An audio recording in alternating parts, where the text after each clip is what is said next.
Pretoria gaan ondersoek instel teen een van sy dosente nadat 'n klag van haatspraak teen haar ingedien is. Dr. Louise Mabel, 'n filosofiedosent, sê in 'n rubriek wat onlangs op die Praag webblad gepubliseer is, onder meer dat babaverkrachting 'n kulturele verskynsel onder swart mense is. Dr. Louise Mabel se rubriek, getiteld Die vreemde verraad deur feminisme teenoor die Weste, het wye reaksie op veral sosiale media ontlok. 'n Dosent aan die Universiteit van Johannesburg oorweeg dit nou om Mabel by die Menseregtekommissie te verklaar. Die opmerking het verwys daarna dat swart Suid-Afrikaners kultureel genetiese geneigtheid het om kinderverkrachters te wees.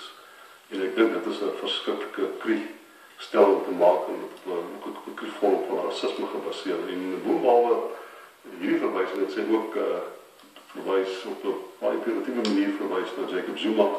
Kroukamp het 'n klagte by die universiteit ingedien en die bestuur ondersoek na die saak. In 'n verklaring sê die universiteit hy verwerp enige vorm van diskriminasie en sal daadwerklik optree teen enige akademikus of personeellid wat hulle aan diskriminasie of haatspraak skuldig maak. Kroukamp sê hy wag op reaksie van die universiteit voordat hy verdere stappe doen. Mabel wou nie op kamera reageer nie. Sy sê sy is nie besonder bekommerd daaroor nie en sê sy vertrek binnekort permanent na Europa. Mia Slabbert, Eunice, Pretoria.